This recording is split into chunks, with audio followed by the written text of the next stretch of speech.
Hello dear friends, आपका स्वागत है आपके इस अपने यूट्यूब चैनल MK आलम मैथमेटिक्स क्लासेस में। आज के इस वीडियो में हम सॉल्व करने वाले हैं क्लास 8 आलोक भारती मैथ के एक्सरसाइज नंबर 11.1 की क्वेश्चन नंबर 12 का, है ना।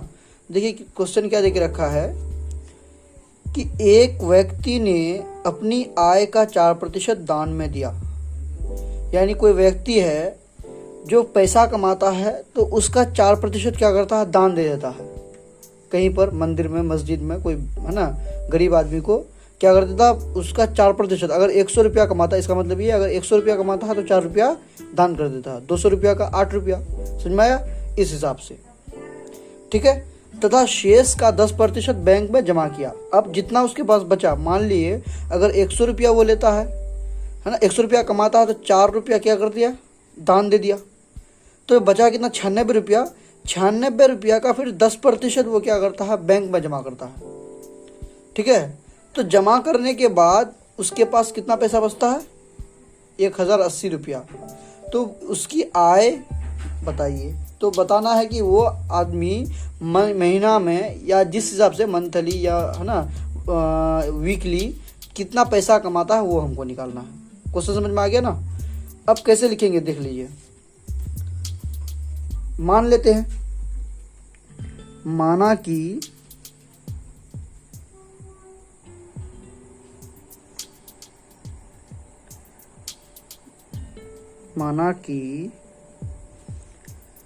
व्यक्ति का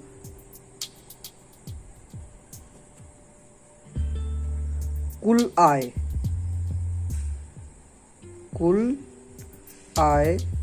X रुपया है, ठीक है। हम ये मान लिए कि टोटल जो पैसा कमाता है X रुपया कमाता है, ठीक है। अब इसका 4% वो क्या करता है, दान देता है। तो लिखेंगे दान में खर्च, ठीक है। तो दान में खर्च इसका 4%, तो X का 4% यानी X गुना 4%, समझ में आया। यानी वो कितना खर्च किया दान में, इसको निकाल लीजिएगा तो कितना आएगा, X गुना और प्रतिशत को हटाने के लिए बटे में 100 काटिएगा तो 4 25 चुका 100 बराबर X बटे 25। यानी X बटे 25 रुपया वो क्या करता है, दान में देता है। तो दान देने के बाद उसके पास कितना रुपया बचा, देखिए टोटल इतना है, इतना रुपया दान कर दिया। तो लिखेंगे दान के बाद शेष रुपया, ठीक है। तो दान के बाद शेष रुपया क्या होगा, X रुपया पहले था, इतना रुपया दे दिया। तो जब किसी को दे देता तो माइनस करते ना, तो X माइनस X बटे 25, ठीक है होगा। यहाँ से आप क्या कर लीजिए, एलसीएम ले लीजिए। यहाँ पर 1 छुपा हुआ है, 1 और 25 का एलसीएम आएगा 25, और 1 25 से 25 तो 25x होगा कि नहीं, और माइनस हो जाएगा x। घटाइएगा तो 25x में 1x चले गया, 24x बटे 25। यानी दान करने के बाद उसके पास कितना पैसा बचा अभी, 24x बटे 25। समझ में आया यहाँ तक, कोई दिक्कत नहीं। पहले क्या कर लिया, मान लिया कि X रुपया वो क्या उसका इनकम है, 4% वो दान में खर्च किया तो 4% से गुना कर दिए, प्रतिशत को हटाने के लिए बटे 100, X बटे 25 रुपया वो दान में खर्चा किया। अब दान खर्च करने के बाद, दान में देने के बाद उसके पास तो कुछ पैसा होगा, तो दान के बाद शेष रुपया, तो टोटल इतना था, उसमें से इतना रुपया खर्चा किया तो X माइनस X बटे 25, समझ में आया। और बटे का घटा किया तो 24x बटे 25। यहाँ तक क्लियर। अब देखिए क्या बोलता है कि शेष रुपया, तो शेष इतना, इसका 10% बैंक में जमा किया, ठीक है। तो लिखेंगे बैंक में जमा की गई राशि, ठीक है, राशि। यहाँ पर भी राशि कर दीजिए, ज्यादा अच्छा होगा, ठीक है। तो राशि ये देखिए, इसके पास इतना रुपया है, मतलब इतना का बैंक 10% जमा किया ना, तो 24x बटे 25 का 10% तो गुना 10%। समझ में आ रहा? यानी इतना रुपया वो बैंक में जमा कर दिया। तो इसको थोड़ा सोल्व कर लेते हैं। 24x बटे 25 और प्रतिशत को हटाने के लिए क्या आएगा, बटे 100। समझ में आया? यानी 10 ये कैंसिल हो जाएगा और इसको अगर कीजिएगा तो कितना आएगा, 24x बटे 25 गुना 10 250। यानी इतना रुपया वो क्या किया, बैंक में जमा किया। देखिए टोटल इतना था, दान देने के बाद इतना रुपया बचा, उसके बाद फिर बैंक में इतना रुपया जमा कर दिया, तो अब उसके पास कितना रुपया बचा। ठीक है, तो लिखेंगे देयरफॉर प्रश्न से। ठीक है, तो इतना रुपया था तो 24x बटे 25 रुपया है ना दान देने के बाद, उसमें से इतना रुपया बैंक में जमा किया 24x बटे 250। ठीक है, तो बैंक में जमा करने के बाद उसके पास कितना रुपया बचा, 1080 रुपया बचा। तो देखिए इतना रुपया था दान देने के बाद, इतना रुपया बैंक में जमा किया, तो बचा है कितना, 1080। समझ में आया? अब यहाँ से x का मान निकाल लेंगे, जो आएगा वही मेरा आंसर होगा। तो यहाँ से एलसीएम लेंगे तो एलसीएम आएगा 250। ठीक है, 25 ढाई 250। यहाँ से 25 ढाई 250 तो 240x होगा और माइनस हो जाएगा आपका 24x। ठीक है, बराबर आएगा 1080। कोई दिक्कत? यहाँ से अगर आप निकालते हैं तो कितना आएगा, कितना आएगा, 10 में से 4 गया 6, 3 में 2 गया 1, 216। 216x बटे 250 बराबर 1080। ठीक है, यहाँ से x का मान निकाल लीजिए तो x बराबर कितना आएगा, 1080। और ये इधर भाग में उधर जाएगा तो गुना में, 250 गुना में, और इधर गुना में इधर आएगा तो भाग में, यानी 216 नीचे आ जाएगा। ठीक है, अब ये कटेगा। देखिए 3 से काट के देखते हैं। ऐसे 16 5 80, देखिए डायरेक्ट 5 से करता, 216 5 6 1080 है ना, 2 5 6 10, 1000 हो गया और 16 5 80। ठीक है, अब इसको गुना कीजिएगा तो कितना आएगा, 25 गुना 5 600 125 होता है ना, और एक जीरो पहले से है तो 0, यानी 1250 रुपया। तो उसका टोटल इनकम कितना है, 1250 रुपया। तो वही लिखेंगे, अतः उस व्यक्ति का कुल आय 1250 आंसर। समझ में आ गया ना? चलिए अब क्वेश्चन नंबर 13 का सॉल्यूशन देख लेते हैं। ये भी कुछ इसी टाइप से है। ठीक है, यहाँ से आप ध्यान रखिएगा कि ये वाला यहाँ से इधर का सॉल्यूशन है।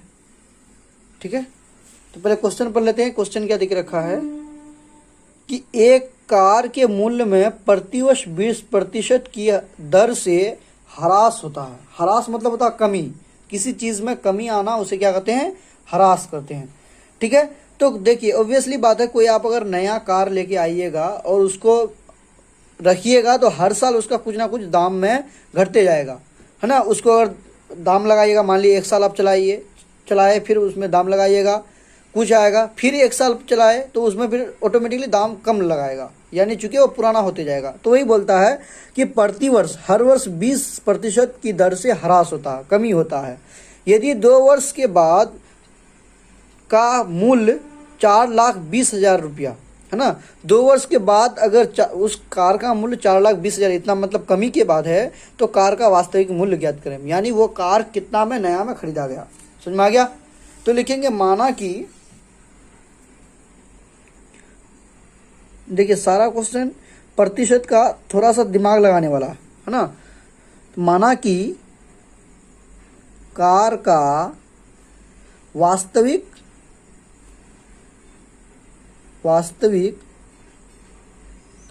मूल्य x रुपया है। ठीक है, इतना है। अब देखिए इसमें इसका 20% कम हो जाता पहला वर्ष में। ठीक है, तो पहला वर्ष यानी प्रथम वर्ष वर्ष के बाद कार का मूल्य, बाद कार का मूल्य। ठीक है, तो देखिए पहले x था, इसका फिर 20% क्या हो गया, कम हो गया, तो माइनस एक्स का 20%, यानी का के जगह में गुना x का 20%। समझ में आया यहां तक? ठीक है, अब यहां से क्या कर लेंगे, इसको थोड़ा सोल्व कर लेते हैं। x माइनस एक्स गुना प्रतिशत को हटाने के लिए बटे में 100, 20 5 100, यही होगा। यहाँ पर एलसीएम लीजिएगा, यहाँ पर एक छुपा हुआ है, 5 आएगा, 5x माइनस एक्स बराबर आपका आ गया 4x बटे 5। यानी उस कार का दाम अब कितना है, 4, पहले तो x था, अब पहला वर्ष में चूंकि 20% कम हो गया, तो अब कार का दाम कितना है, 4x बटे 5। ठीक है, अब क्या निकालना है, दूसरे वर्ष तथा दूसरे वर्ष के बाद कार का मूल्य। तो क्या हो जाएगा, देखिए अभी पहला वर्ष के बाद ये वाला है 4x बटे 5। ठीक है, इसमें से कितना घट गया, 20% घट गया, तो 4x बटे 5 का 20% यानी 20, एक सेकेंड, प्रतिशत। ठीक है, क्लियर। अब यहां से अगर कर लेंगे तो फिर उसी तरह आएगा 4x बटे 5 माइनस 4x बटे 5 गुना 20, प्रतिशत को हटाने के लिए बटे 100, 20 5 100 कट जाएगा, यानी आ गया आपका 4x बटे 5 माइनस 4x बटे 25। ठीक है, यहाँ पर थोड़ा सा सोल्व कर लीजिए, एलसीएम ले लीजिएगा, 25 आएगा, 5 25, तो 4 5 20x होगा, माइनस 4x बराबर 16x बटे 25। समझ में आया, कोई दिक्कत? अब देखिए इसके बाद बोलता है कि 2 वर्ष के बाद इस कार का मूल्य कितना है, 4,20,000 है। तो ये देखिए 2 वर्ष के बाद ये दाम है वेरिएबल की कंडीशन में, तो अकॉर्डिंग टू क्वेश्चन क्या होगा, प्रश्नानुसार 16x बटे 25 बराबर 4,20,000 लिख सकते हैं ना। हम यहां से x का मान निकालेंगे। ठीक है, तो क्या होगा, 4,20,000, ये इधर भाग में उधर जाएगा तो इंटू में होगा, और ये इधर इंटू में इधर आएगा तो डिवाइड में, बटे 16। ठीक है, इसको काटिएगा तो कितना आएगा, देखिए तो 4 से करते हैं, 4 चौक 16, यहाँ से 4 एकन 4, भाग देखिए 2 भागने लगा 0, 4 5 20 और 3 को 0 यहाँ आ गया। ठीक है, फिर इस 4 को काटेंगे तो कितना आएगा, 4 एकन 4, और इसको काटेंगे तो यहाँ पर लिख देते हैं 4, यहाँ पर लिख देते हैं। ठीक है, 4 दूना 8, बचा 2, 25 हुआ, 4 चौका 24, 1 10 हुआ, 4 दूना 8, फिर 1 4 5 20, 1 0। ठीक है, और इतना 2625 है ना, कितना हुआ, 26,250, तो 26,250 गुना 25। ठीक है, ये 0 को देखिए अभी बाद में इसको ये कर लेंगे, लास्ट में बैठा देंगे, तो 25 5 25 हो गया, 2 5 10 2 12 हो गया, 6 5 30 और 1 31 हो गया, 2 5 10 3 13 हो गया। फिर यहाँ से 5 दूना 10 हो गया, 2 दूना 4 1 5 हो गया, 6 दूना 12, 2 दूना 4 1 5, 5 2 6 3 2 5 5 1 6, और 1 0 था, 1 0 बैठा दिए, यानी 65 लाख कितना, 6,56,250 हो गया। ठीक है, तो कार का दाम अब क्या हो गया, 6,56,250। आंसर देख लेते हैं। ठीक है, बराबर कितना आ गया आपका, 6 लाख, यहाँ पर लिख देते हैं 6,56,250 लिखेंगे। अतः कार का वास्तविक